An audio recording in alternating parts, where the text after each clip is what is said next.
Good morning students. In the previous video, you have learned about solution, colloids, suspension and their properties.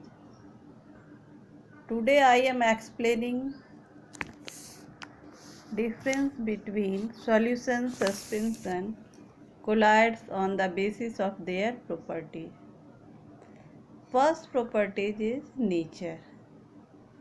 Solution is a homogeneous mixture, means homogeneous in nature. Suspension is a heterogeneous mixture, means heterogeneous in nature.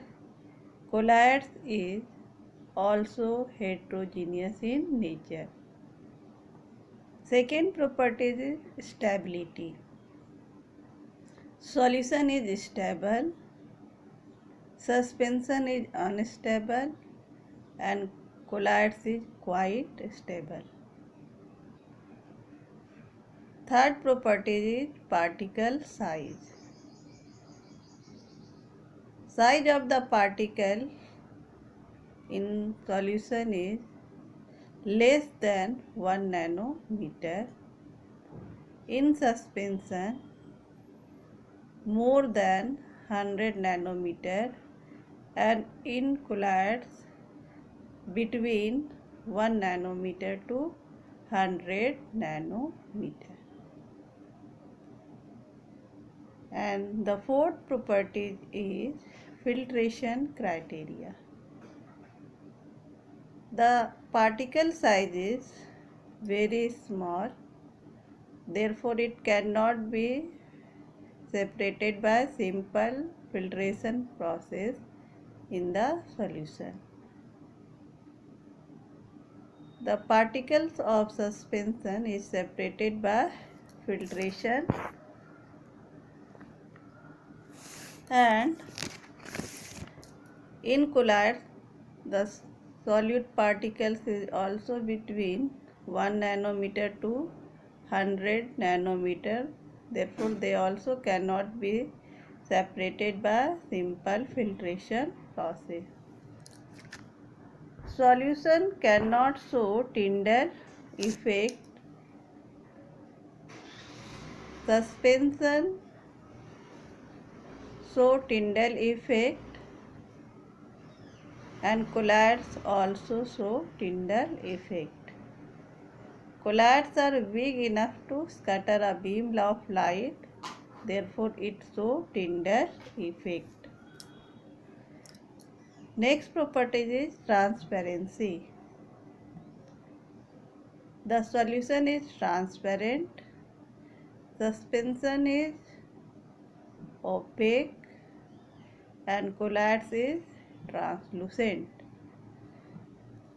So you learn the difference between solution, suspension and colloids. And our next topic is types of solution and concentration of the solution.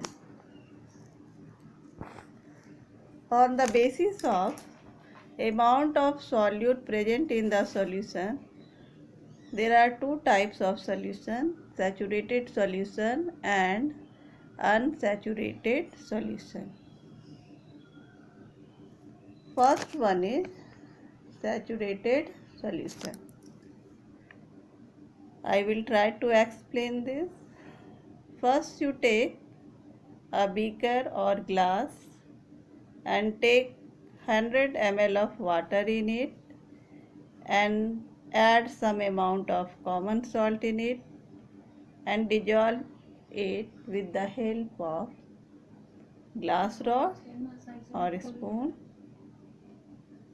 Then you add some amount of common salt and repeat this activity 3 to 4 times.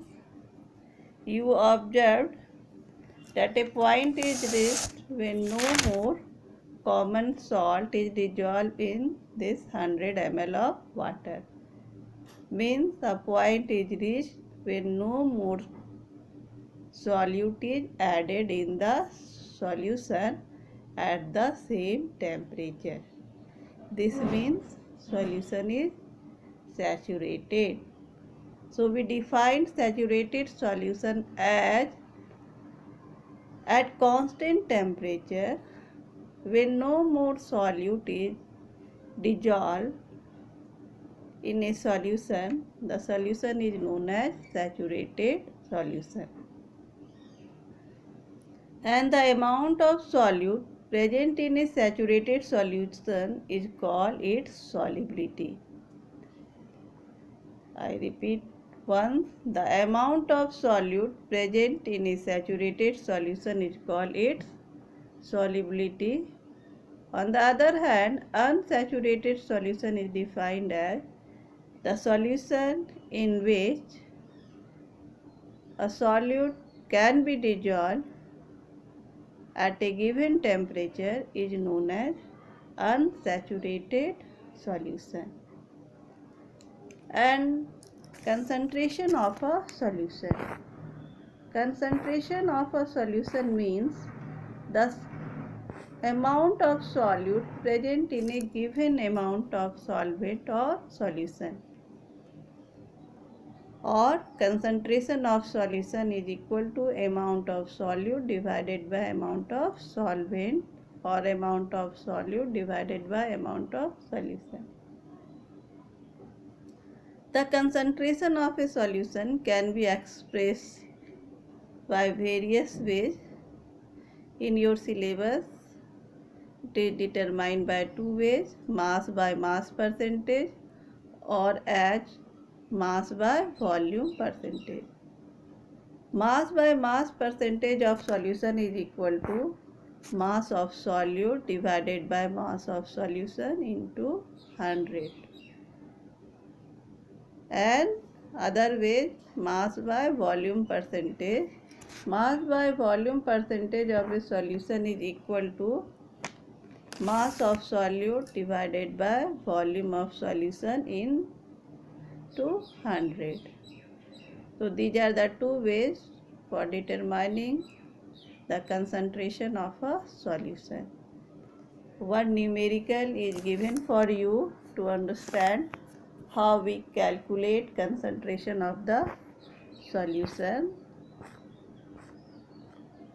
Question is, a solution contains 40 gram of common salt in 320 gram of water. Calculate the concentration in terms of mass by mass percentage of the solution. In this problem, mass of solute means salt equal to 40 gram and mass of solvent, here water is solvent, is equal to 320 gram. So we know that mass of solution equal to mass of solute plus mass of solvent. So we add 40 gram plus 320 gram equal to 360 gram. Then write the formula, mass percentage of solution equal to mass of solute divided by mass of solution into 100. So you write 40 by 360 into 100, and by calculation we obtained 11.1%. Means the concentration of the solution is 11.1%. On the basis of the formula, I will given you some homework, so you solve the homework. Thank you.